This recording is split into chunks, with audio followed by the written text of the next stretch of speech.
বললে একটা আমাকে পা দিয়ে শুয়েছে, অতি বাড়াবাড়ি। ওরা তো এই কিয়ামের মধ্যে পীরের নাম বাবা। হ্যাঁ হ্যাঁ, ওরা অতি বাড়াবাড়ি, আমরা দেই না।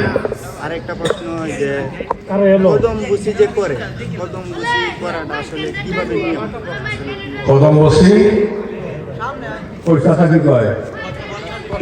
কিয়াম একেবারে এটা বেদাত, আর কেউ বলে মুস্তাহাব। এখন যারা বেদাত বলে এটা কি যুক্তিতে বলে বা কেন বলে এটা জানতে হবে। কিয়ামকে বিদআত বলে।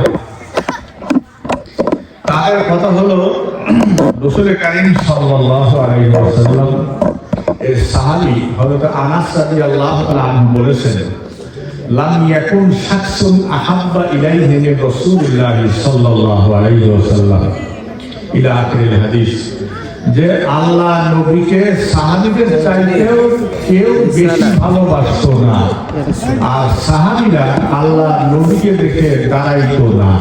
তার মানে আল্লাহ নবীকে দাঁড়িয়ে দাঁড়িয়ে সম্মান প্রদর্শন সাহাবীরা করতো না।